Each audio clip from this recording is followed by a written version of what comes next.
प्रधानमंत्री नरेंद्र मोदी और फिलीपींस के राष्ट्रपति फर्डिनेंड आर मार्कोस जूनियर की उपस्थिति में भारत और फिलीपींस ने 5 अगस्त को नई दिल्ली में रक्षा, डिजिटल प्रौद्योगिकी, अंतरिक्ष, समुद्री सहयोग, पर्यटन और सांस्कृतिक आदान प्रदान सहित विभिन्न क्षेत्रों में समझौता ज्ञापनों का आदान प्रदान किया। प्रधानमंत्री नरेंद्र मोदी ने 6 अगस्त को नई दिल्ली स्थित कर्तव्य पथ पर कर्तव्य भवन का उद्घाटन किया। उन्होंने कहा कि कर्तव्य भवन विकसित भारत की नीतियों और दिशा को मार्गदर्शन प्रदान करेगा। प्रधानमंत्री नरेंद्र मोदी ने 7 अगस्त को नई दिल्ली स्थित ICR पूसा में MS स्वामीनाथन शताब्दी अंतर्राष्ट्रीय सम्मेलन का उद्घाटन किया। उन्होंने कहा कि भारत अपने किसानों के हितों से कभी समझौता नहीं करेगा। प्रधानमंत्री नरेंद्र मोदी की अध्यक्षता में केंद्रीय मंत्रिमंडल ने 8 अगस्त को असम और त्रिपुरा के लिए विद्यमान केंद्रीय क्षेत्र विशेष विकास पैकेज योजना के अंतर्गत 4,250 करोड़ रुपए के कुल परिव्यय के साथ 4 नए घटकों को अनुमति दी। केंद्रीय मंत्रिमंडल ने 4,200 करोड़ रुपए के परिव्यय के साथ तकनीकी शिक्षा में बहुविषयक शिक्षा एवं अनुसंधान सुधार मेरिट स्कीम के लिए बजटीय सहायता को स्वीकृति दी। केंद्रीय मंत्रिमंडल ने सार्वजनिक क्षेत्र की तेल विपणन कंपनियों को घरेलू LPG में हुए नुकसान के लिए मुआवजे के रूप में 30,000 करोड़ रुपए की स्वीकृति दी।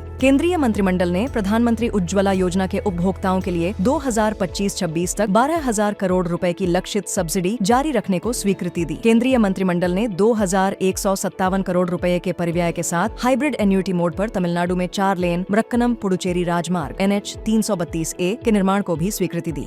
केंद्रीय वस्त्र मंत्री गिरिराज सिंह ने 7 अगस्त को नई दिल्ली में संत कबीर हथकरघा पुरस्कार और राष्ट्रीय हथकरघा पुरस्कार 2025 प्रदान किए। केंद्रीय मंत्री ने कहा कि वस्त्र क्षेत्र अब देश में दूसरा सबसे बड़ा रोजगार सृजन क्षेत्र बनकर उभरा है। केंद्रीय सूचना एवं प्रसारण राज्य मंत्री डॉक्टर L मुरुगन ने 5 अगस्त को नई दिल्ली में राज्य और केंद्र शासित प्रदेशों के सूचना एवं जनसंपर्क सचिवों के साथ राष्ट्रीय सम्मेलन को संबोधित किया। केंद्रीय राज्य मंत्री ने कहा कि आधुनिक, समावेशी, कुशल मीडिया और एंटरटेनमेंट इकोसिस्टम के निर्माण में राज्यों और केंद्र शासित प्रदेशों की बड़ी भूमिका है।